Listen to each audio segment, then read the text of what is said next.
बिंदु संयुक्तं नित्यं ध्यायन्ति योगिनः कामदं मोक्षदं चैव ओंकाराय नमो नमः। हरिहर शब्दकर्णो प्रक्षालित सकलभूतलकलङ्का मुनिरूपासितीर्था सरस्वती रत्नोद्युक्तम् अज्ञानतिमिरान्धानां ज्ञानाञ्जनशलाकया चक्षुरुन्मीलितमेन तस्मै श्रीगुरुवे नमः। श्री परम गुरुभ्यो नमः। परंपराचार्य गुरुभ्यो नमः।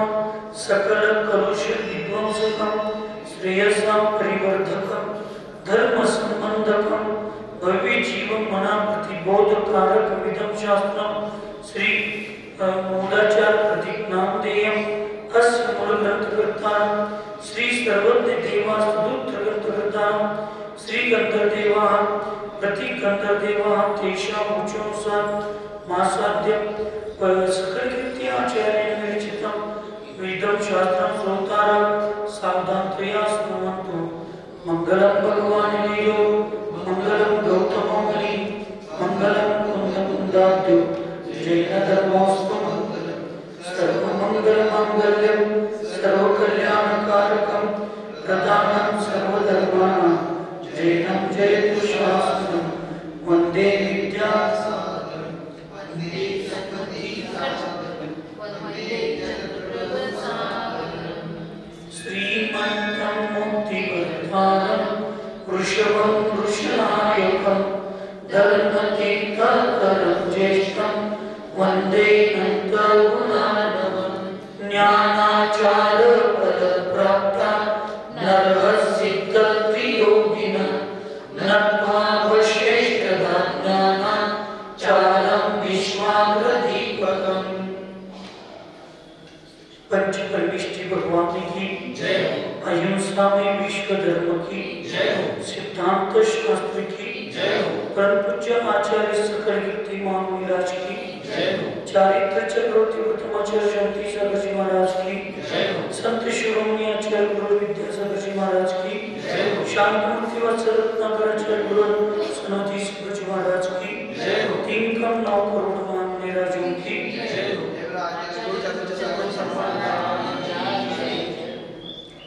पूर्व चर्चेमध्ये आचार्य भक्त सकल कीर्ती महाराज मूलाचार्य प्रतिज्ञा महाग्रंथामध्ये 6व्या अधिकारात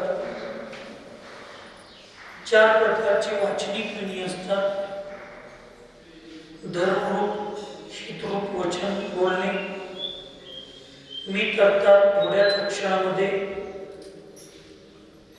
जास्त अर्थ असणारा असं वचन बोलणे, परिमित भाषण म्हणजे कारण सहितच वचन बोलणे, विनाकारण काही बोलायचं नाही, आणि सूत्रानुविचित भाषण म्हणजे आगमाच्या अविरुद्ध वचन बोलायचं। अशा प्रकारचे 4 प्रकारचे वाचनिक विनय या ठिकाणी सांगितलं। आणि हे 4 मुनी महाराज 4 प्रकारच्या विनयांना पापरहित रीतीनं पालन करतात आणि आपल्याबरोबर दुसऱ्यांचा सुद्धा असा जो दुसऱ्यांना म्हणजे स्वतः तर श्रेष्ठ धर्माचं आचरण करतात, पण इतरांना सुद्धा श्रेष्ठ आचरण करण्याचा प्रयत्न ते करीत असतात। अशा पद्धतीने या ठिकाणी सांगून मानसिक विनय जो 2 प्रकारचा आहे त्याची या ठिकाणी स्वरूपाची चर्चा सांगतात। पापादान मनोरोधो धर्मध्यान प्रवर्तनम् रथति विनयो ज्ञेयो द्विधा मानसिको बलः।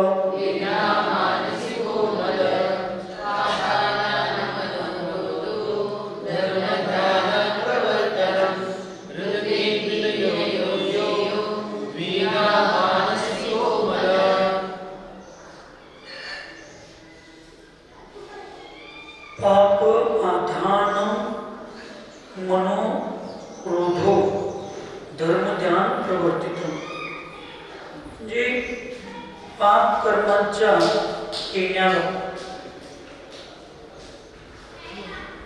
थांबवण्यासाठी म्हणजे संवर करण्यासाठी मनरोधक, मनाला रोखलं पाहिजे.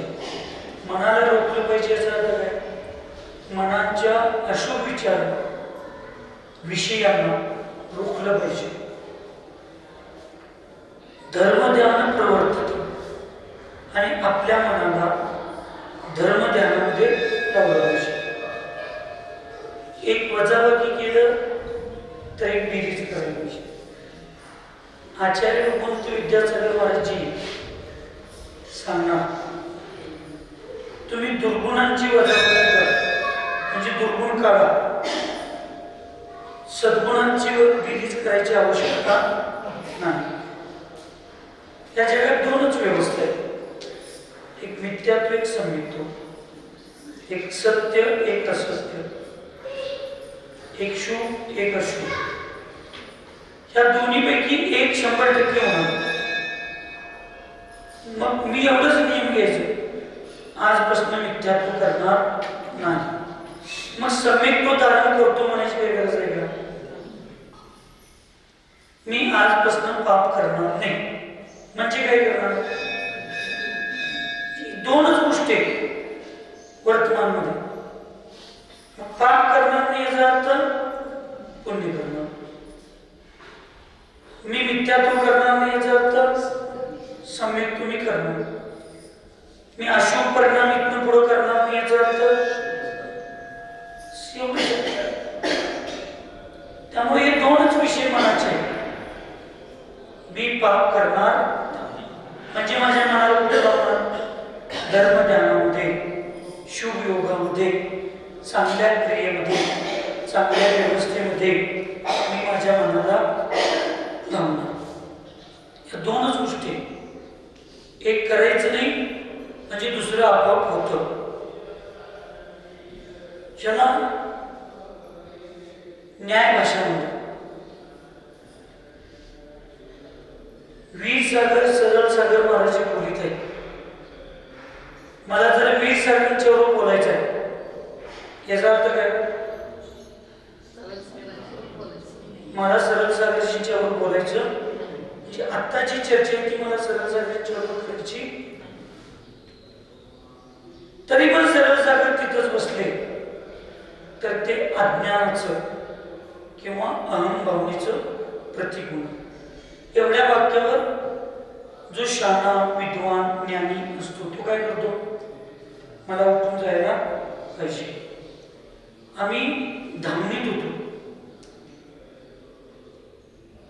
परमपूज्य मुनी श्री सुपार सागर महाराजांच्या बरोबर ब्रह्मचर्य स्थान सामायिकची वेळ झाली आणि महाराजांनी मला सांगितलं, काय सुशांत किती लक्ष देऊन काम करायचं असते ते. महाराजांनी सांगितलं, आता मला उजेडाची गरज नाही, लाईटची गरज नाही. याचा अर्थ काय? हे तुमच्यासारख्यानं कळलं तर मला कळलं. मग विजू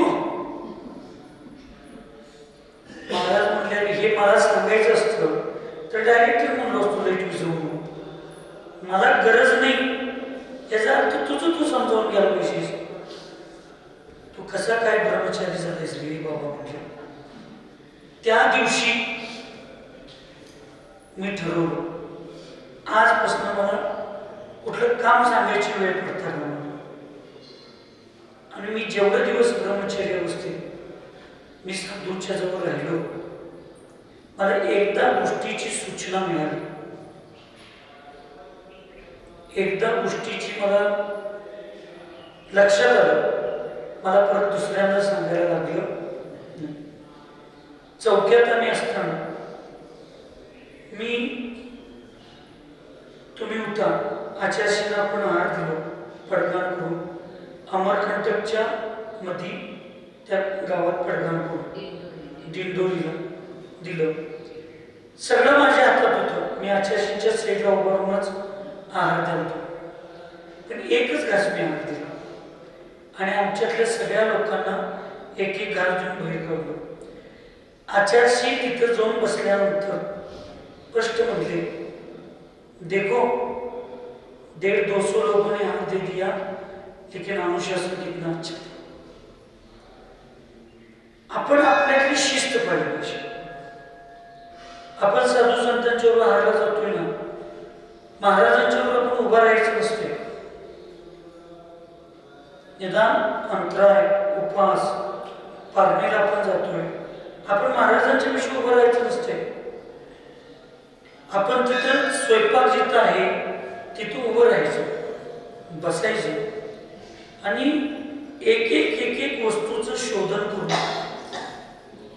पहिलाच नम्रतेपूर्वक सांगायचं, मी देतो तेवढीच वस्तू तिथं चालवायची. तुम्हाला ब्रह्मचारी संकट असणाऱ्यांचा एवढा विवेक असला पाहिजे. त्यावेळेला आम्ही इकडे गप्पा मारत बसलेलो असतोय, नाहीतर आज बहिर्भोजन आज चालू आहे म्हणून निवांत उशीर येतोय.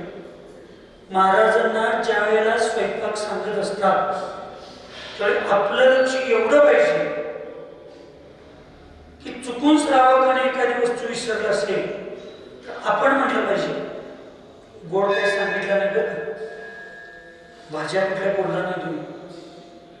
आमचंच लक्ष नसते आणि मग मागण्या श्रावकांना म्हणायचं, सांगायला आलं नाही तुम्हाला, कळत नाही सांगायचं, नंतर त्यांच्यावर आणि आपली शिंदूर. मग तुमचं संकट असणाऱ्या व्रती लोकांचं विवेक काय? तुम्ही महाराजांचा माताजींचा आहार करायला जाणाऱ्या लोकांचं तुमचं काय काम आहे? त्यांना एवढं कळलं असतं तर मग तुम्हाला कशाला बोलत असतं? त्यांचं त्यांनी केलंच असतं की सगळं.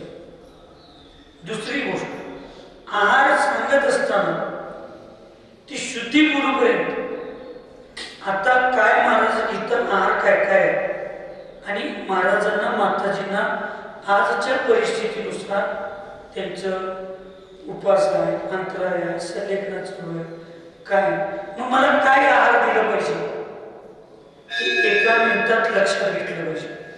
आणि अजून तिकडे श्रावक करायला लागले तोपर्यंतच आम्ही जाऊन तिथं पहिला पाणी शोधन केलं पाहिजे, गुळ पाणी शोधन केलं पाहिजे. काढा द्यायचं असेल तर काढा शोधन केलं पाहिजे.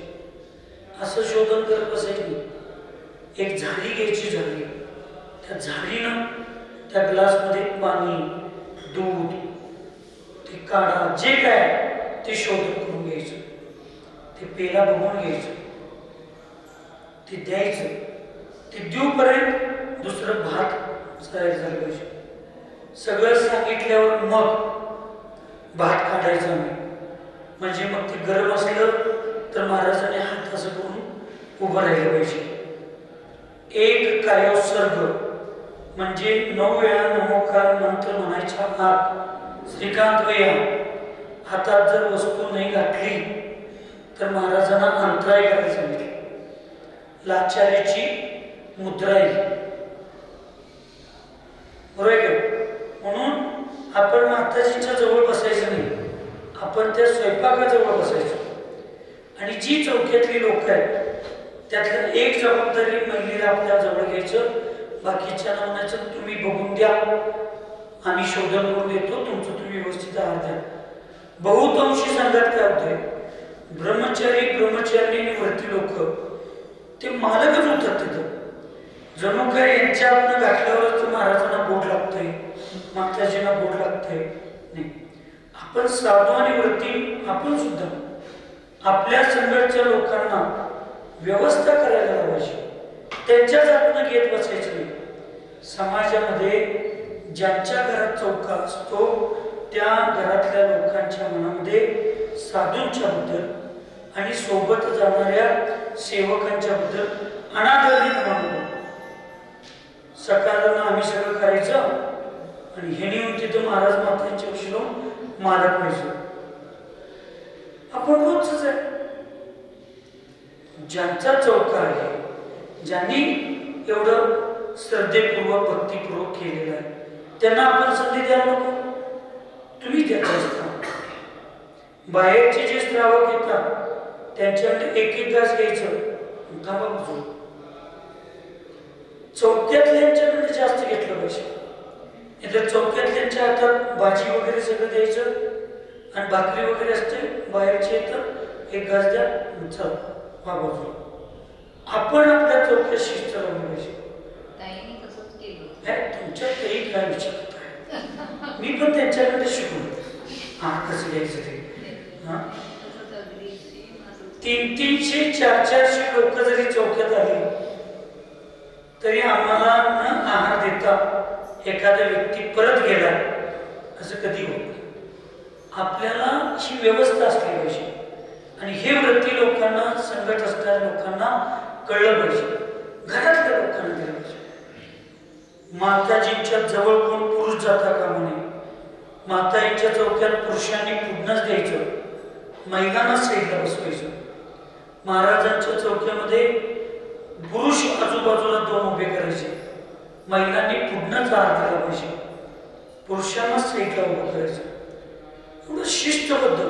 भाजीवाल्यांना साईडला उभं करायचं, पुरुषांना, महिलांना पुढनं भाकरी चपाती द्यायला सांगायचं. म्हणजे आपल्याला पण दोष लागत नाही. कशावर विषय चालू आहे हा, आपल्याकडे तो विवेक असला पाहिजे.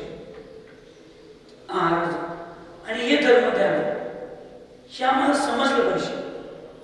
इथं पापाला रोखणारी काम आणि म्हणून या ठिकाणी पाप कर्म रोखायचं असेल, पुण्यकर्म करायचं असेल तर मनाला रोखलं पाहिजे आणि धर्मध्यानामध्ये मन लागलं पाहिजे.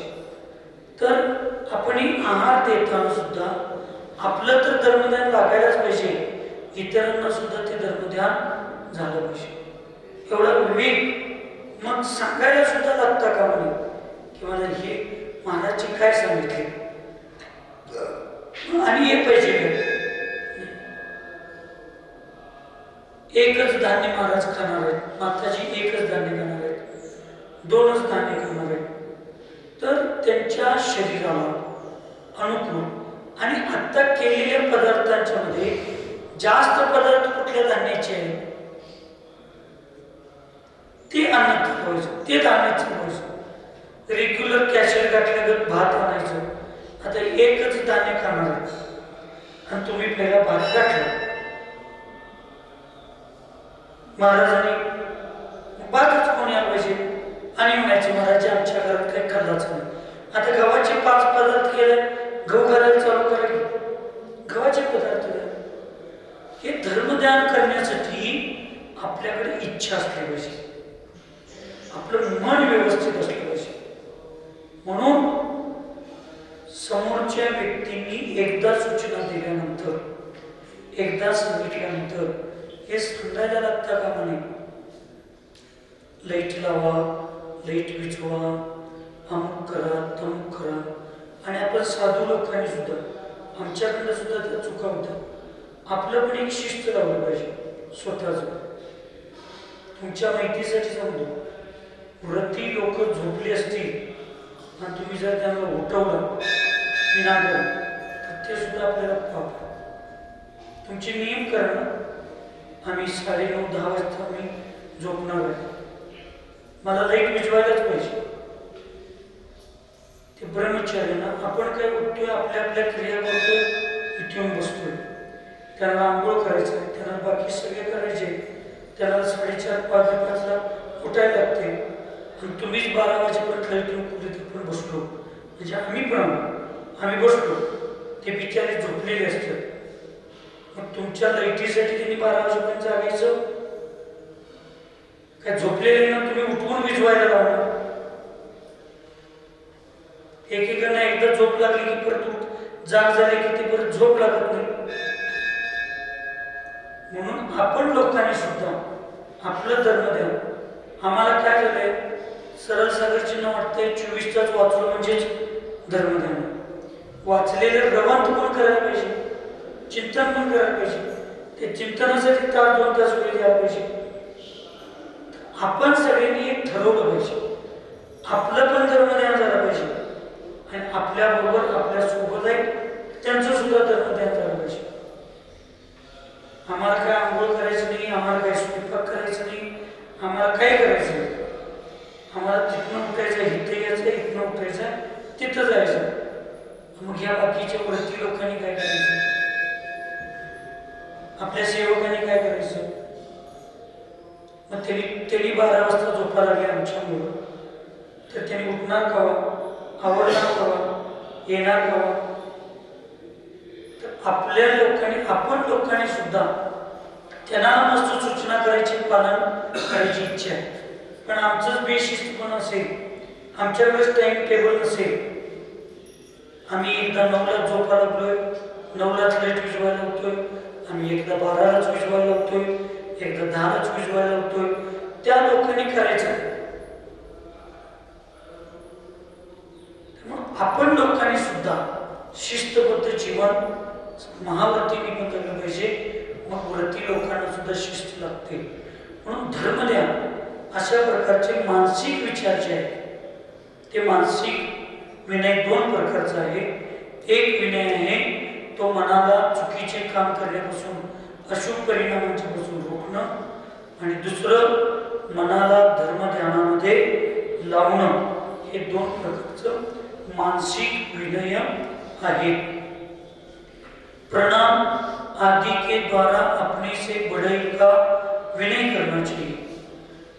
दीक्षा दिक यति नाम च, दीक्षा दिक यति नाम च, तपोधिक महात्मनां, तपोधिक महात्मनां, श्रुताधिक मुनीनां च, श्रुताधिक मुनीनां च, सद्गुणाधिक योगिनां, सद्गुणाधिक योगिनां, दीक्षा शिक्षा श्रुतज्ञानं, दीक्षा शिक्षा श्रुतज्ञानं, गुरुणां यत्नतो निशं, गुरुणां यत्नतो निशं, कार्य सर्व प्रणामार्थै, कार्य सर्व प्रणामार्थै, विनयोत्रैष संयतै, विनयोत्रैष संयतै, दीक्षा दिक यतीनां च, तपोधिक महात्मनां, श्रुताधिक मुनीनां च, सद्गुणाधिक योगिनां, दीक्षा शिक्षा श्रुतज्ञानं,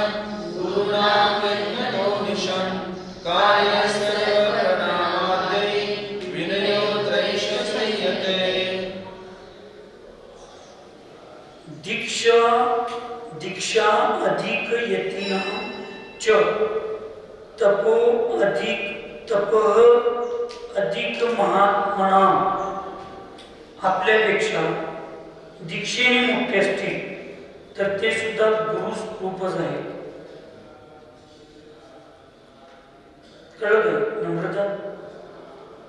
आवडीजवळी जरी असलं तर 1 मिनिट अगोदर आपल्यापेक्षा कोण जन्मला असेल तर त्यांना आपण मुक्तच म्हणतोय. 1 सेकंद अगोदर जन्मला असलं तरी आपल्यापेक्षा ते मुक्तेच. आवडीजवळ म्हणून सांगतोय, पण त्याच्यात पण हे मोठं हे भाग सांगतोय. त्याच्यात आवडीजवळ 1 सेकंदात जन्मलेले, 1 सेकंद 2 सेकंदाच्या अंतरावर, 1 मिनिटाच्या अंतरावर जन्मलेल्या मुलांच्यात मोठा आणि लहान भेद असू शकतो. तर मग एका स्टेजवर, म्हणजे एका आईच्या गर्भातून जन्म घेतल्यावर लहान मोठं भेद असतो. तर एका स्टेजवर 1, 2, 5 मिनिटं मागे पुढे दीक्षा संस्कार झालेले, त्यांच्यात लहान मोठा भेद असतो की नाही, पण ते आम्ही स्वीकारायला तयार नसतोय. आता मी नाव सांगत नाही, मी फक्त चांगल्या गोष्टी तेवढंच नाव घेऊन बोलतो. दीक्षा झाल्या, दीक्षा, आणि दुसऱ्या दिवशी सगळी लोक आहाराला उठायच्या वेळेला मग आम्ही आईला उठवायला, आणि आईला असल्यामुळं आम्ही माताजींच्या ते नंतरच उठणार. आता विचारायचं नाही कुठल्या संघातल्या माताजी कोण काय, लांबून लावायची नाही, रथाळ्यात नांगर अडकवायचं नाही, आणि सगळं झालं. मग सगळ्या माताजी अजून मग एक महाराज चालले, एक महाराज चालले, तर का माताजी पण तिथं अजून पहिली माताजी अशी करा लागल्या, तर का 3 नंबर काय 4 नंबर माताजी का अजून मोठ्या माताजी रूप दे. सगळ्यांची एकदमच दीक्षा झाली, मोठ्या बरं सगळ्यांची दीक्षा एकदमच झाली. बारकाने मोठं काय असते म्हणजे त्याच्यात. म्हणून दीक्षेसाठी श्रद्धा आणि आस्था जरी महत्वाची असली तर किमान जी दीक्षा घेणार आहे त्याचं नॉलेज तेवढं तरी ज्ञान पाहिजे. तेवढं पण ज्ञान नसलं आणि मी किती पण चांगले म्हणून नुसतं जापे घालत बसतो म्हटलं तर चालत नाही. एक सेकंद दीक्षेनं मोठं जरी असलं तरी त्यांना मोठंच मानायचं असतंय, गुरु रूपातच स्वीकारायचं असतंय. आणि आज ही आस्था राहिली नाही म्हणून कुठेही आचार्य संघामध्ये 1, 2, 4 महाराजांना पाठवलं आणि एकाच वेळेचे दीक्षित महाराजांना पाठवलं. 2-3 वर्षापेक्षा जास्ती एका ठिकाणी राहतच नाही. का? इगो असतो. दोघांची संघ दीक्षा झाल्याने बारका मोठं काय मग त्यांना काय करते तर नुसतं दीक्षेनं सांगितलं नाही, तिथं तर सांगितलं तपो अधिक महात्मन. आपल्यापेक्षा तपाने जरी मोठे असले तरी त्यांच्याबद्दलचा विनय असला पाहिजे. हे तर श्रावकांच्या साधूंच्या चर्चा आहे. राहुल भैया श्रावकांच्या बद्दल सांगितलं, श्रीकांत भैया माझ्याकडे बघायचं म्हणजे काय होत नाही, असा हात जोडा. माझ्याकडे बघायचं, खाली बघायचं नाही म्हणजे मग देवी प्रसन्न होत नाही. श्रावकांच्या बद्दल मरणखंडिकेमध्ये आचार्यांनी साधूंना श्रावकांच्या बद्दल विनय करायला सांगितलं. काय विनय करायचा? जर श्रावक तुम्ही स्वाध्यायात नसाल, गहन तुम्ही ध्यानात बसला नसाल, प्रतिक्रमण करत नसाल तर ह्या 3 वेळच्या गोष्टी सोडून बाकीच्या वेळेला श्रावक जर नमोस्तू केले आनंदानं त्यांच्याकडं स्मित हास्य करून बघितलं पाहिजे, आशीर्वाद दिला पाहिजे. त्यांना सुद्धा प्रतिमाधारी असतील, व्रती असतील, रत्नत्रय विचारल्यानंतर साधूंनी त्यांना सुद्धा तुमच्या सुद्धा व्रतांची व्यवस्था व्यवस्थित चालू आहे, तुमचं व्रत व्यवस्थित चालू आहे, तुमचे नियम बरोबर चालू आहेत काय चौकशी केली पाहिजे. त्यांना साधर्म बंधू भगिनी मानलं पाहिजे. आम्ही काय विचारायचं काम आहे, त्यांना काय विचारायचं काम आहे? आम्ही साधू लोक अहंकारात जातोय पण विनय करायला सांगितलंय. त्याला वाक्य विनयच दिलंय. नुसतं साधूंच्यात नाही, श्रावकांच्या प्रती सुद्धा साधूंच्या मनामध्ये विनय भाव, आस्था भाव, श्रद्धा भाव असायला पाहिजे.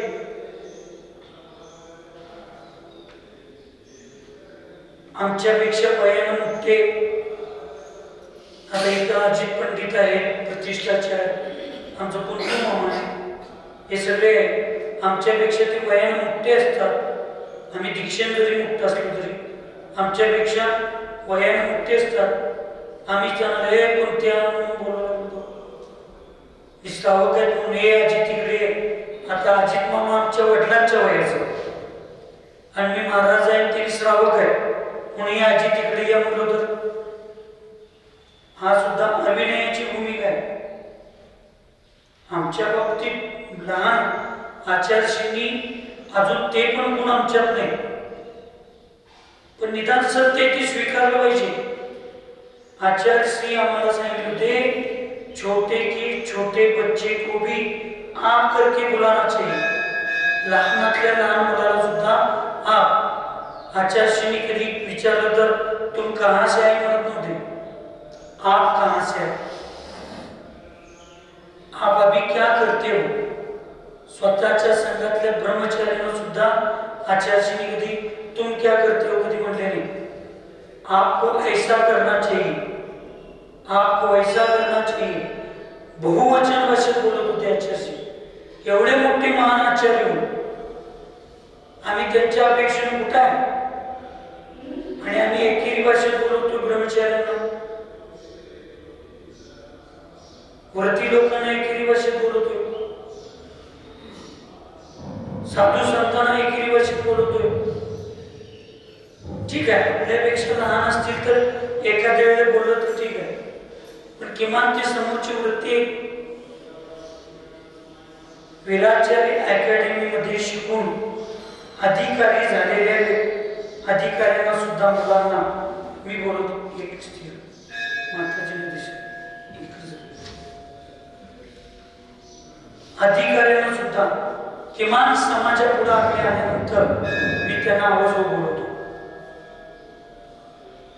आम्ही त्यांना आवाज बोलवतो.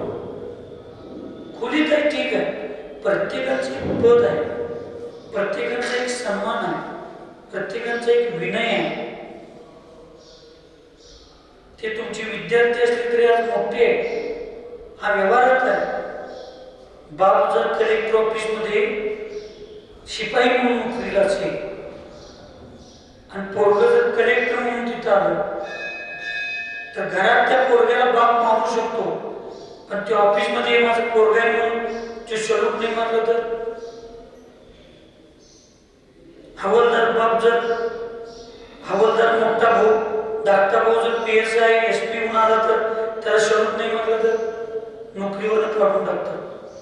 व्यवहारात एवढा विनय असतोय, मग इथं आपण तर मोक्ष मार्गात किती आपण नम्र भाव असला पाहिजे. म्हणून इथं सांगितलं की दीक्षा मोठे आहेत आपल्यापेक्षा, त्याच्यापेक्षा तपस्यानं आपल्यापेक्षा मोठे आहेत. श्रुत अधिक मुनीना ज्ञानानं आपल्यापेक्षा श्रेष्ठ आहेत. तर अशा मुनींना त्याचबरोबर सद्गुण अधिक योगीना चांगल्या गुणाने आपल्यापेक्षा गुणांना श्रेष्ठ असणाऱ्या योगींना दीक्षा शिक्षा श्रुत ज्ञान गुरुनाम यत्नतो अनिशम कार्य सर्वं ब्रह्मणामाथे विनयत्र एष संयते. आणि म्हणून इथं सांगितलं आपल्यापेक्षा अशा सगळ्या गुणांनी श्रेष्ठ असणाऱ्या दीक्षा गुरु शिक्षा गुरु श्रुतज्ञानाचे गुरु त्यांना आपण सगळ्यांनी प्रत्येक दिवस काय केलं पाहिजे, विनयपूर्वक नमस्कार केला पाहिजे, आदर केला पाहिजे, विनय केला पाहिजे. वरचे सगळे वाचनिक मन वचन काय हे तिन्हीच जे विनय सांगितले त्या सगळ्या विनयपूर्वक केलं पाहिजे. तरच आपल्याकडं ह्या सगळ्या गोष्टी येतात. कर्माची निर्जरा होते, अशुभातून आपण बाजूला जातो, शुभात येतो. आता महाराज जायला लागल्या आणि म्हणून मग अतिपरिचय वर्जती म्हणतात ना, तिथं अविनय व्हायचं. जिथं जास्त महाराजांचा संघ सुद्धा मुक्त असतो बघा, त्या महाराजांचा संघ मुक्त असतो तिथं सुद्धा ठराविक मोठ्या साधूंची 2-4 वर्ष झालं, बारके साधू या लागले चालले काय करायला लागले, काय कोणाचं काय नसते, आलं केलं कोण लक्ष देत नाही. किती जणांना पाया पडायचं म्हणतात. म्हणून आपला विनय, आपला आदर, आपली श्रद्धा, आपली भक्ती आपण या मन वचन काय पूर्वकच केलं पाहिजे, नाहीतर मग होत नाही. या गोष्टी लक्षात ठेवल्या पाहिजे. अपने से छोटे को भी यथायोग्य विनय करना चाहिए. आपल्यापेक्षा लहान आहे हे आता मोठ्यांच्या बद्दल सांगितलं, लहानांचं सुद्धा यथायोग्य विनय केला पाहिजे.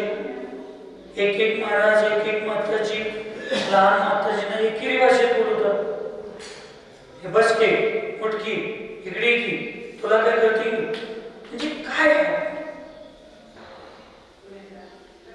काही कन्नड साधू कन्नड मध्ये भाषेत बोलणार आहे, कन्नड मध्ये बोलता बोलता अन्य साधूंच्या बद्दल एकेरी भाषेत बोलतात. नाही, कन्नड सारखी तर मृदू भाषा, कन्नड सारखी मृदू भाषा. आचार्य म्हणणार कन्नड भाषा म्हणजे मक्खन जैसी भाषा. लक्षात ठेवला पाहिजे.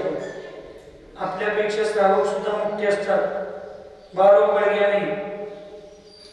हा सांगा आवाज बोलवलं पाहिजे. विनयपूर्वक बोललं पाहिजे. श्रावकांच्या बरोबर सुद्धा विनयाने बोललं पाहिजे. साधूंच्या बरोबर ते बोलत पाहिजे. लहानांचं सुद्धा विनय करायला सांगितलं. दीक्षा लघु तपोहीना स्वल्प स्फूर्ताढ्य योगिना यथा योग्यं सदा कार्यो विनयो मुनिपुंगवै.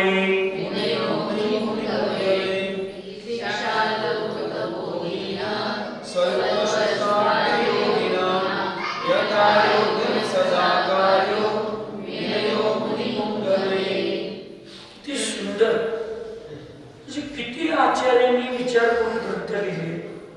केवळ ज्ञानात भगवंतांनी सांगणं ठीकच आहे, पण आचार्यांनी स्वयंक्षम ज्ञानामध्ये सुद्धा म्हणजे पंचम कालात किती वक्र बुद्धीची लोक असणार आहेत साधू, आणि त्यांना कसं समजावून सांगितलं पाहिजे, कसं चिंतन केलं असतं. दीक्षा लघु तपोहीन स्वल्प स्फूर्त आधारी योगिन.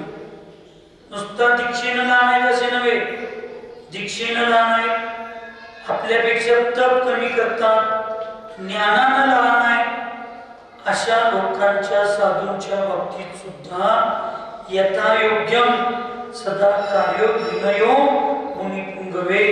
म्हणजे मुनी महाराजांनी, मोठ्या मुनींनी सुद्धा अशा लहान मुलींच्या बाबतीत मग दीक्षेनं लहान आहे, ज्ञानानं लहान आहे, तपानं ज्ञान आहे, अशा सर्व लहान साधूंचं सुद्धा विनयपूर्वक आदर केला पाहिजे. विनयपूर्वक याचा अर्थ काय? निदान समोरच्यानी नमोस्तु म्हटल्यानंतर प्रतिनमोस्तु तरी केला पाहिजे. समोरच्यानी आपलं रत्नात्रय विचारलं तर आपण सुद्धा रत्नात्रय विचारलं पाहिजे. तुम्ही आम्हाला आचाशी रात्री झोप लागली का, तब्येत बरी आहे का विचारलं तर हाय हाय, आम्ही पण विचारलं पाहिजे तब्येत बरी आहे का, तुमचं रत्नात्रय बरं आहे का, झोप लागली का, विचारलं. अति पुस्तक पंडित साधू आमच्या संबंधी जागर महाराजांच्या बद्दल बोलणार. ह्याला काय लोकांची एवढी काळजी असते कोण असतं? जेवायला जावा, नाश्ता करायला जावा, ह्याला कशाला पाहिजे? हिने साधू आहे, ह्याला कशाला लोकांची पाहिजे काळजी? हे काय म्हणजे महाराज पुढे या आचार्याने ग्रंथ लिहिले पुढे विनय असलाच पाहिजे. रोज वाचते ते सायलेंट करून यायचं, सायलेंटच करून यायचं. इथं आचार्याने किती महत्वाचं शास्त्र सांगितलं. विनय पाहिजे. का सांगतात आचार्यशी? ऐतनमध्ये ऐतन किती द्रव्य? 6. खरे देव, खरे शास्त्र, खरे गुरु आणि या तिघांची सेवा करणारे हे 3. मग ऐकत नाही. मग श्रावकांचीच विचारपूस करणं, श्रावकांना एखाद्या वेळेला त्यांचं विचारणं, लांबून लांबून लोक येतात, त्यांची व्यवस्थेसाठी प्रतिमा झाले असतात, लोकांना माहीत नसतंय तरी प्रतिमा झाले, त्यांना चौक्या जेवायला, त्यांना हे करा ते करा, या काही गोष्टी सांगणं, त्या ऐकनाची व्यवस्था करायला सूचना देणं, हे दोष आहे, पाप आहे.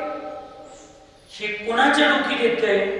पुस्तक पांडू साधू असतात आणि अहंभाव असतो आपल्या साधूचा, साधू पदाचा, आपल्या ज्ञानाचा, त्याला नाही असतो. ज्यांच्यावर करुणा, दया, वात्सल्य आहे, हे तर लई लांबची गोष्ट आहे. आचार्यशींना नुसतं कोणतं म्हणायचं अवकाश, शिखरजीला चाललोय, काय आणायचंय काय? आचार्यशींना ती सुखदा तेलाच्या 2 बाटल्या, त्याच्यातून तेलाच्या 2 बाटल्या, आणि कोणतं नुसतं असं कुठलं महाराज केलं, नुसतं आचार्यशींच्या खोलीत एखाद्याने कोण शिंकलं, झाड बोला द्या, अमृतदारा घेऊन जावा, 2-3दा दावा आडू साध्या श्रावकांना आचार्य सांगणार, ब्रह्मचार्यांना सांगणार.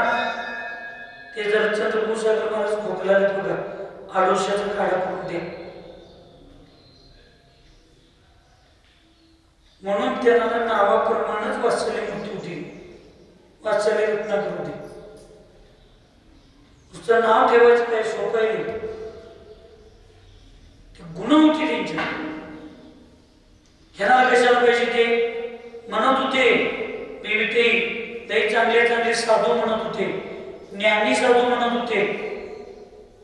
सन्मती सागर महाराजांना असले कशा लागते, ते का लागतंय, त्यांनी ग्रंथ वाचले होते, त्यांनी शब्दपाठ केले होते, पूर्वाचार्यांच्या विचारांना अंतरंगात त्यांनी स्वीकारले होते. त्यांनी शब्द पांडू नव्हते, भाव पांडू होते. भावनेनं पांडित्य त्यांनी मिळवलेलं होतं. म्हणून आपण व्रती लोकांनी सुद्धा आपल्याजवळ महाराजांच्या सेवेत असणाऱ्या श्रावक मुलांची, माता महाराजांच्या सेवेत येणाऱ्या या अन्य व्रती लोकांची मिळून राहायची सवय पाहिजे. आम्हाला दुसरं रूम पाहिजे, त्यांना दुसरं रूम नाही.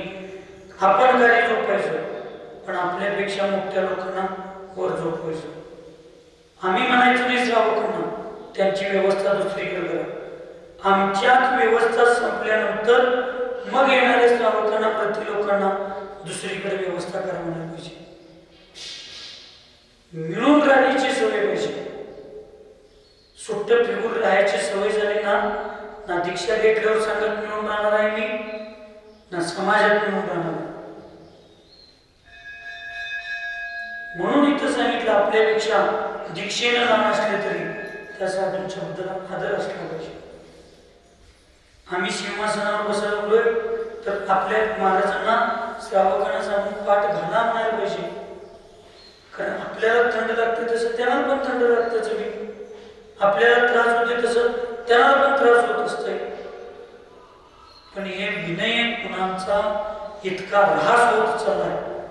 पारिवारिक जीवनात त्रास होत चाललाय, सामाजिक जीवनात त्रास होत चाललाय, धार्मिक जीवनात त्रास होत चाललाय, साधूंच्या संघात त्रास होत चाललाय. आचार्य वर्धमान सागर पंचम पट्टाचे त्यांच्या संघात म्हणजे खरोखर जे चांगलं आहे ना ते बोलायलाच पाहिजे. आचार्य विशुद्ध सागर महाराजांच्या संघात आम्ही श्रवण बेळगोळमध्ये होतो. माझ्यापेक्षा दीक्षेने एक साधू मोठे होते. ते अपूर्व सागर, अर्पित सागर महाराज 88-89 दीक्षित आहेत ते मुनी महाराज.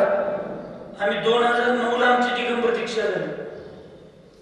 पण आमचं आचार्य पद असल्यामुळे 88-89 मुनी महाराज शास्त्र त्यांच्याकडं काय कर्मकांडाचा प्रखंड ज्ञान. त्या अपूर्व सागर, अर्पित सागर महाराजांना कर्मकांड तोंडपाठ असल्याकडं आणि 88-89 दीक्षित. पण आरला उठते वेळी त्यांच्या आचार्य वर्धमान सागर महाराजांच्या पायातल्या पायाकडे वासुपूज्य सागर महाराज आमच्या माझ्या मी 2-3दा महाराज नहीं आप आचार्य पद, आप हमसे उम्र से छोटे बड़े, दीक्षा से छोटे बड़े कोई संबंध नहीं, आपके पास पद है. पाया हाथ नंबर ते सर जरी बोले क्या अपूर्व सागर जी स्वास्थ्य कैसा है, आपका आशीर्वाद है बहुत अच्छे है. माझ्यापेक्षा वयानं 10-15 वर्ष मोठे. दीक्षा काय काय मोठं आहे बघितलं की नाही आपण. मग बघितल्यानंतर काही शिकायला पाहिजे नको, काही शिकत नाही आपण. इथे तेच उदाहरण द्यायला लागलं. मगाशी सांगितलं आपल्यापेक्षा व्रतानं मोठे असतील, हे असतील, त्याचं तर विनय करणं लय मोठं नाही. आपल्यापेक्षा शक्तिशाली माणसाला चूक झाल्यानंतर क्षमा करणं हे काय उत्तम क्षमेचं लक्षण नाही. आपल्यापेक्षा शक्तिहीन लोकांना त्यांच्या चुकीनंतर माफी करणं क्षमेचं, वीर्याचं लक्षण. तसं आपल्यापेक्षा मोठ्यांचा विनय करणं फार महत्वाचं नाही, आपल्यापेक्षा लहानांचं विनय करणं. हे दिदे इकडे घे, आपल्यापेक्षा लहान आहे म्हणून काय झालं, प्रतिमा आहेत त्यांच्या. माझ्या पुढे अस्मिता दिदी म्हणायचं, पुढे गेल्या अस्मिता इकडे ये, दिदी इकडे ये. महाराज बघितलं की नाही बघितलं तर पुण्य पाप लागत नाही, आपलं कर्म आपल्याला पुण्य पाप करू दे. आपल्याजवळ येते तर श्रावकांच्या बाबतीत सुद्धा विनयानं बोलवलं पाहिजे, आदरानं बोललं पाहिजे. प्रेम उतू इथं जातं का म्हणून व्रतात, इथं आत्मीयताच असली पाहिजे. म्हणून आपल्यापेक्षा दीक्षेनं लहान आहे, तपश्चर्यानं लहान आहे, ज्ञानानं लहान आहे, अशा सर्व मुनी महाराजांची. इथं मुनींचा अर्थ प्रत्येक ठिकाणी हरिका पण घ्यायचं. इथं नुसता महाराजांच्यासाठी असं नाही, हे सगळं महाव्रतींच्यासाठी आहे. आणि महाव्रती म्हणजे तुम्ही पण उपचारानं महाव्रती. तर तुम्ही लोकांनी सुद्धा हे लक्षात घेतलं पाहिजे, लहानांनी मोठ्यांचं विनय कसं केलं पाहिजे, मोठ्यांनी लहानांच्या बरोबर कसं राहिलं पाहिजे, कसं वागलं पाहिजे, काय केलं पाहिजे. आणि आपल्याकडून सुद्धा लहानांचा अभिनय झाला असेल तर तेवढ्यासाठी समाधी काळात क्षमा याचना सांगितली. मोठ्यांच्याकडे क्षमा मागायला सांगितलं नाही, लहानांच्याकडून सुद्धा क्षमा मागायला सांगितलं. आम्हाला तर एक एक गोष्टी अशा कळत्यात आणि ऐकायला मिळत्या, आश्चर्यच वाटते.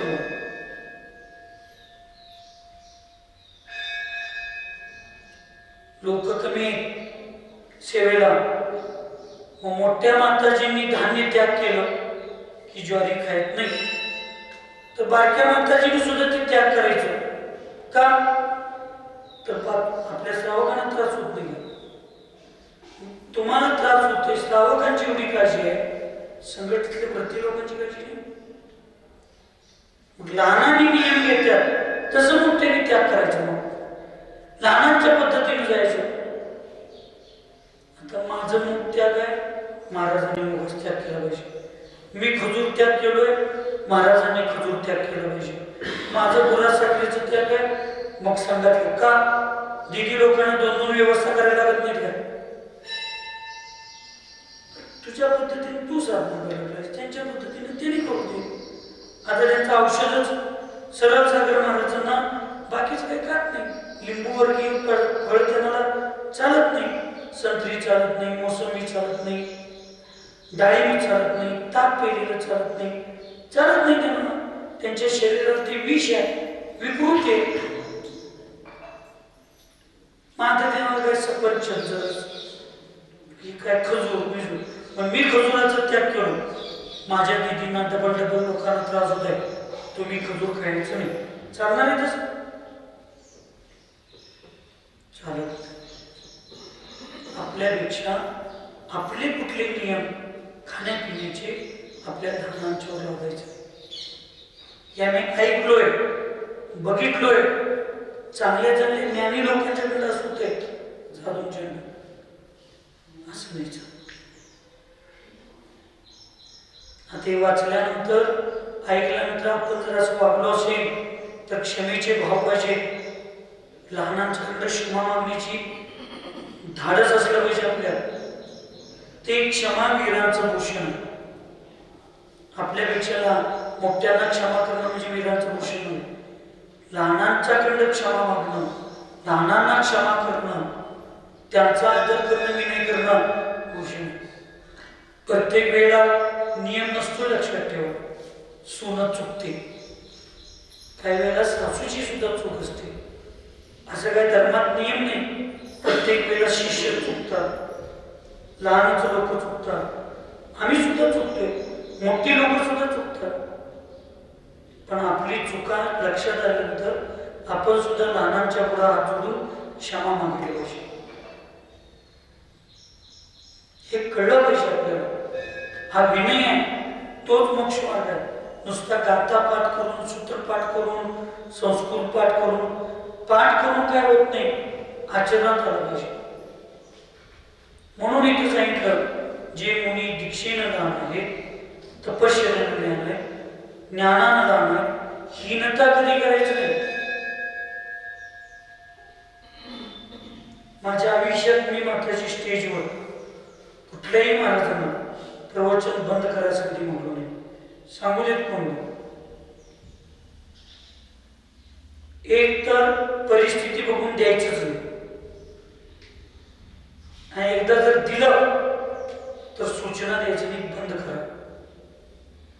आम्हाला कोणतं 100 लोकांच्यात म्हटलं तर प्रवचन थांबवा, आम्हाला किती वाईट वाटते. मग माझा मान सन्मान आहे, दुसऱ्याचा ठीक आहे. वेळ कमी आहे पण पहिलाच म्हणायचं, माताची जर वेळ कमी आजच्या दिवस तुम्हाला नाही दिलं तर चालतंय का, पहिलाच म्हणायचं.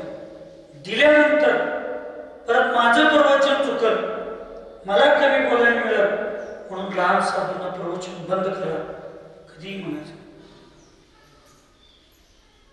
आम्ही स्टेजवर उशीर न आलो आणि सरळ सागरजींना प्रवचन बंद करा कधी म्हणले का?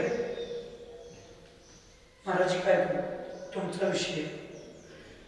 एखादा प्रवचनाचा विषय अर्धा संपवत अर्धाच ठेवत असतील, पूर्णपणे संपव असं सांगतो. कधी आम्ही नाही करायचं नाही. आपण मोठ्या म्हणून काय प्रत्येक वेळेला आम्हीच बोलायला पाहिजे असं काही नियम आहे का? जसं आपल्याला 4 चौघांच्या थांबा म्हटल्यावर वाईट वाटते, तसं प्रत्येकाला वाईट वाटत असते. त्यामुळे आपल्याला जशी सन्मानाची अपेक्षा आहे तसं इतरांना सुद्धा सन्मानाची अपेक्षा आहे, हे आचार्यांना सांगायचं आहे. म्हणून मोठ्यांचाच विनय करायचा नाही, लहानांचा सुद्धा विनय केला पाहिजे. जसं सुनं करून आपल्याला अपेक्षा आहे तसं सुनेला पण सासू करून काहीतरी अपेक्षा आहे. जसं गुरुना शिष्यांच्याकडून काहीतरी अपेक्षा आहे तसं शिष्यांना सुद्धा गुरुंच्याकडून अपेक्षा आहे. तुम्ही दीक्षानं लहान आहे पण माझ्याकडे ज्ञान भरपूर आहे म्हणून मोठ्यांचा अभिनय करायचा नाही. मी दीक्षानं मोठा आहे पण वयानं मोठा असणार आहे, वयस्कर साधूंना ज्ञान कमी असते म्हणून कधी अभिनय करायचा नाही. सगळ्यांचा विनय केला पाहिजे. आरिक और श्रावक की भी यथा योग्य आदत होगा. आरिक और श्रावक की भी यथा योग्य विनय करनी चाहिए. आरिका श्राविका दीना ज्ञान धर्मादिदेशनै जिन मार्गानुरागेन यथा कार्य एव स.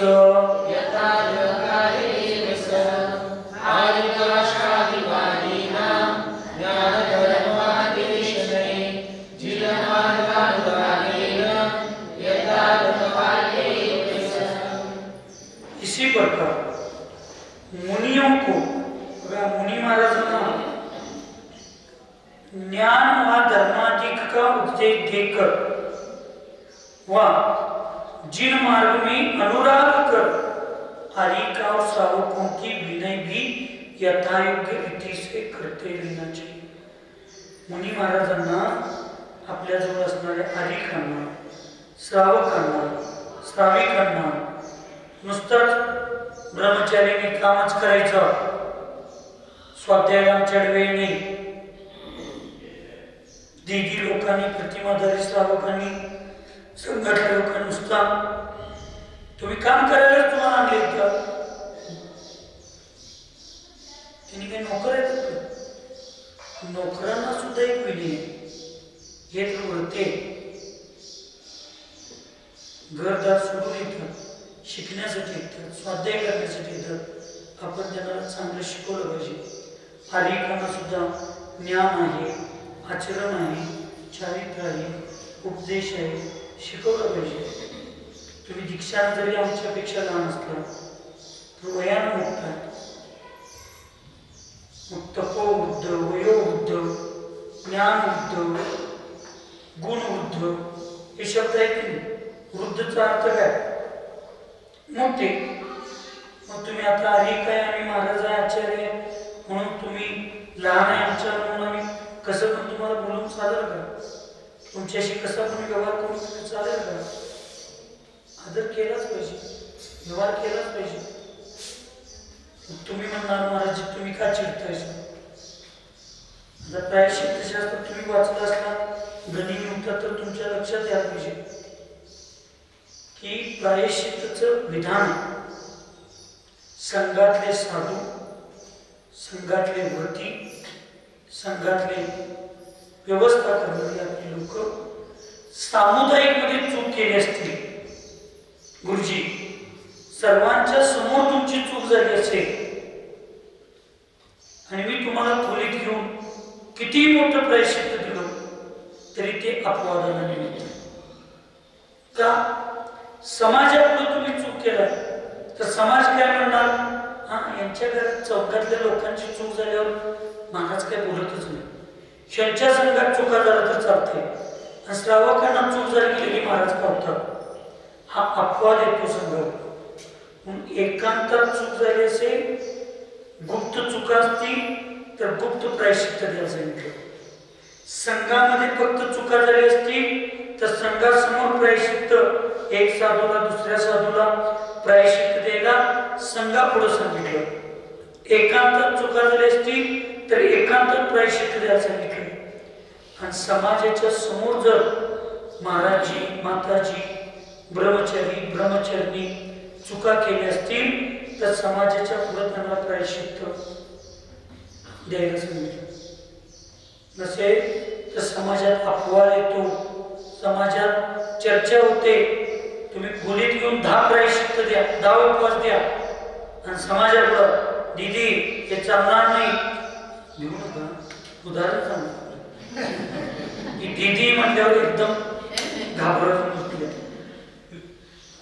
हे चालणार नाही, हे समाजापुढे आम्हाला बोलायला पाहिजे. तुम्हाला वाटतंय तुम्ही सगळ्यांच्या पुढे एकांतात सांगायला काय होते?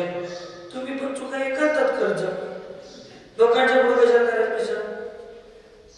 एवढं मी महाराजांना सगळे करतोय, जरा फोन आल्यावर महाराज मला कावले. फोन माझ्या खोलीत आला असतो तर खोलीत कावलो असतो. फोन कुठं आला? सगळ्यांच्या पुढे आला. बरं, एक दिवस आला शांत बसलो, 2 दिवस आला शांत. आता रोजच या लागल्यावर एक तर मेसेज पाठवायचा घरातल्या लोकांना, या वेळेत फोन करायचं नाही, नाही तर सायलेंट करून यायचं.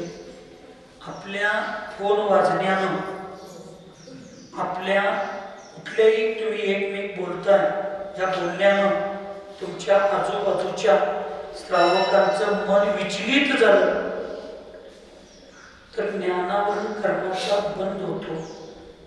मग माझं तुमच्यावर लई प्रेम आहे, तुम्हाला कुठला कर्माचा बंद होऊ नये म्हणून मी बोलतो.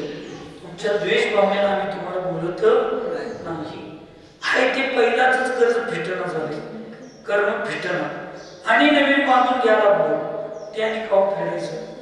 बरोबर आहे की नाही? म्हणताना आपण या गोष्टींचा कधीही गुरूंच्या बाबतीत अश्रद्धा करायचं.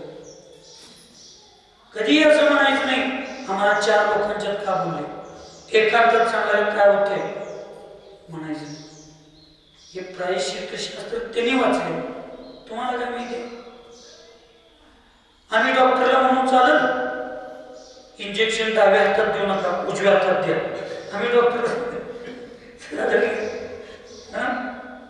आता इतर म्हणजे सीटवर सुद्धा कमरेला पण इंजेक्शन करतात. आम्ही डॉक्टरला म्हणायचं का इंजेक्शन इथे कमरेत करू नका, हातात द्या. ते डॉक्टर कशात झाले? तसं आम्ही गुरूंच्या बद्दल श्रद्धा करून चालत आम्हाला असं का म्हटलं, तिथंच का म्हटलं, इथंच का म्हटलं, चालत नाही. इकडे स्वाध्याय चालू आहे, इकडे यायचं मेसेज चॅटिंग चालू असते. तुमचं नाव जनरली सांगावं, प्रत्येक तेच काम जाऊ असते सारखं. त्या सगळ्या प्रपंचातनं कधी तर कारगीच्या निमित्तानं न्यायला महाराजांना 1-10 मिनिटं अगोदर येतोय, कधी तर जरा स्वाध्याय ऐकायला मिळते. इतर पण येऊन आणि करता मी तेच करत बसलो तर म्हणून ह्या सगळ्या गोष्टी अभिनयाच्या असतात आणि ते करायचं नाही. म्हणून मोठ्यानं सुद्धा लहानांच्या बद्दल विनय ठेवला पाहिजे. आपल्या जवळ येणाऱ्या लोकांचं चौक्यात येताना जरा त्यांना पण जेवायला वाढा, जर तब्येत आजारी आहे त्यांना जरा हे सांगून यायला पाहिजे. तुम्ही आलेल्या लोकांचं लक्ष ठेवलं पाहिजे. श्रावकांना आहारला विचारलं पाहिजे. या सगळ्या विनयाच्या गोष्टी नसेल तर मग काय उपयोग नाही. चतुसंग का यथायोग्य विनय की प्रेरणा. आता चतुसंग म्हणजे काय? मुनी, हरिका, श्रावक, श्राविका. सर्वदा विनयो दक्षै कर्तव्य कार्य साधक चातुर्वर्ण स्वसंगाना यथा योग्यो हितं कर. सर्वदा विनयो दक्षै कर्तव्य कार्य साधक चातुर्वर्ण स्वसंगाना यथा योग्यो हितं कर. चतुर पुरुषों को चारों प्रकार के संग का विनय यथायोग्य रीति से सर्वथा करते रहना चाहिए. यथायोग्य शब्द त्यांच्या त्यांच्या पद्धतीने आपण यथायोग्य त्यांचं विनय केला पाहिजे. याचा अर्थ माझे लय चांगले भक्त आहेत म्हणून माझ्या पाठावरच बसून यायला अगोदर बायकांनाही सवय असते. माताजींच्या असं एवढ्या जवळ जाऊन काय कानात गुलगुलू बोलतात मला कळतच नाही. म्हणजे आपल्यात जनरली अगदी मी तर परवा एका बैला मांडीवर तर बस माताजीची. कसलं काय प्रेम असते तुमचं ना श्रावकांचं, कसलं काय प्रेम असते काय मला कळतच नाही. ते माताजी आहेत, आपण श्रावक आहे, हे महाराज आहे, आपण श्रावक आहे. साधूंनी सुद्धा आचार्य आपल्यापेक्षा मोठे यांचं आसनावर बसायचं नसते. आम्ही श्रावक म्हणून खरं काय कोठे सांगायचं. बघितलं की नाही आपण हे सगळं. एकटी तर ते नमस्त केलं, माताजीने असं केलं, माताजींचा हातवरती पण असं करायला.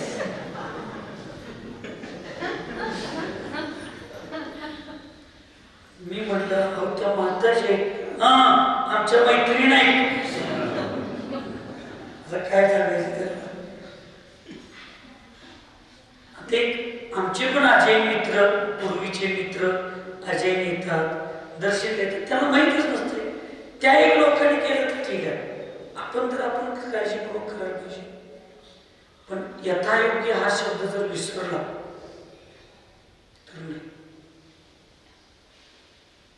अशोकजी पाटणी चटई सुद्धा घेत नाही. साधूंच्या पुढे आल्यानंतर जमिनीवरच बसतात. कधीही त्यांनी करत नाही. म्हणून साधूंनी सुद्धा श्रावक आहेत, आपले भक्त आहेत, आपले अनुयायी आहेत, आपल्याला सहकार्य करतात, सगळं करतात. याचा अर्थ असा नाही की त्यांचा विनय करत असताना आपल्या व्रताच्या मर्यादेचं सुद्धा कुठंतर उल्लंघन होईल. सेवा करत असताना काही करा, पण हे करताना आता आम्ही पण आमच्या ब्रह्मचार्यांजवळ मंडूबाईंची तब्येत कुंतलगिरीमध्ये एकदमच बिघडली. डिसेंट्री लागली, सगळं झालं, बीपी लो झाली, त्याच्यामुळे त्याचं मानसिक संतुलन बिघडल्याचं लागलं.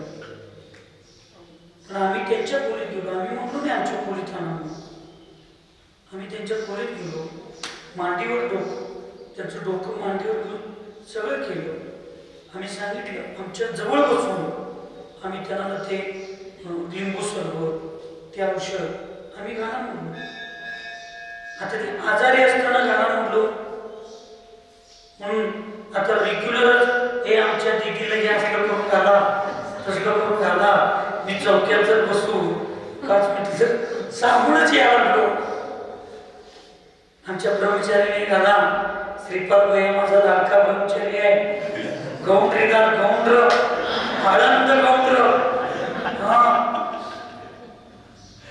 म्हणून जर मी श्रीपाद भैयाला त्या चौक्यात एक 5 मिनिटं बसून गरम गरम चपाती करून खाला असलं सांगत बसलो तर चालेल. गौंड्रीदार दट्ट भाडे चातुर्मासात दीक्षा घेतो म्हणजे काय करायचं घ्यायचं आहे चातुर्मासातच घ्यायचं. खरं कुठला चातुर्मास ते अजून ठरवलेला नाही. एवढी हुशार ब्रह्मचारी. मला एकटा ब्रह्मचारी म्हटला तुमची इच्छा महाराज मी नक्की पूर्ण करणार. मी ह्याच पर्यायात दीक्षा घेणार. मला पण वाटलं काय बाबा माझं ऐकून याला एवढं वैराग्य झालं एवढं वैराग्य झालं सगळं झालं. 1-1.5-2 वर्ष म्हणलो भैया तुम्ही म्हटलं होतं या पर्यायात दीक्षा घ्यायचं. किती आता वय वाढायला लागले काय महाराज तुम्ही पण स्वाध्याय करताय तुमच्या पण लक्षात आलं म्हणजे काय अहो मनुष्य पर्यायात दीक्षा घेते. मी म्हटलो नाही ह्या पर्याय म्हणजे मनुष्य पर्याय ते ह्या भावात घ्यायचं का पुढल्या भावात घ्यायचं अजून निश्चित झालं नाही. पण मनुष्य पर्यायातच मी दीक्षा म्हणजे आमच्यासारख्याला सुद्धा चुना लावणारे लोक आहेत.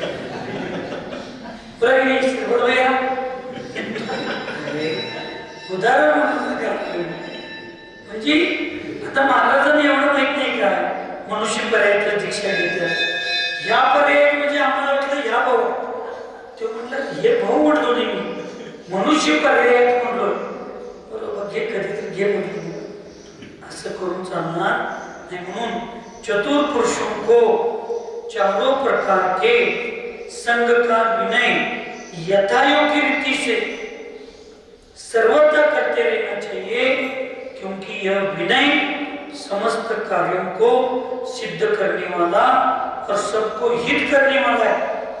हे विनयच आपल्या सर्व कार्याची सिद्धी करणारं आणि आपल्याला मोक्षापर्यंत घेऊन जाणारं. आणि त्याच्यामुळेच लोकांच्या मध्ये आपुलकी वाढते प्रेम वाढतं सगळं वाढते. लक्षात म्हणून विनयपूर्वक आपण धर्मध्यान आपलं जीवन जगलं पाहिजे. आणि त्या विनयामध्ये फक्त मोठ्यांचंच केलं पाहिजे असं कुठं लिहिलं नाही. लहानांचंच केलं पाहिजे असं कुठं लिहिलं नाही. मोठ्यांचं केलं पाहिजे बरोबरीच्या लोकांचं केलं पाहिजे लहानांचं केलं पाहिजे. फक्त यथायोग्य हा शब्द लक्षात ठेवून आपण प्रत्येकाने व्यवस्थित एक सगळ्यांचा विनय केला पाहिजे. बरोबर आहे. आणि या विनयाच्या पोटीमध्ये प्रतीक हे हर्षा इकडे हे सम्या इकडे असं म्हणायचं नाही. हा सुद्धा अभिनय आहे. आपल्यापेक्षा लहान असली तरी तू दादा म्हणू नकोस तर समीर इकडे हर्षू इकडे असं म्हणायचं असते. आपल्यापेक्षा मोठे असले दादा अण्णा असं बोलवायचं. आपल्यापेक्षा लहान असले निदान व्यवस्थित नाव घेऊन तर बोलवायचं. नाही तर ते काय आहे सप्प्या. त्याच्या आई वडिलांनी घुगऱ्या घालून सुटवडा वाटून पाहुण्याला बोलवून सुपार्श्वात ठेवले. म्हणून व्यवस्थित सगळ्यांना बोलवणं हे महाराजांच्यासाठी असं म्हणायचं नाही. हे स्वाध्याय सगळ्यांच्यासाठी आहे असं समजून घेऊन करायला पाहिजे. सुखी रहे सब जीव जगत में कोई कभी न दर्दावे पैर अभिमान छोड़ जब नित्य नहीं मंगल गावे. ओम नमः सबको क्षमा सबसे क्षमा.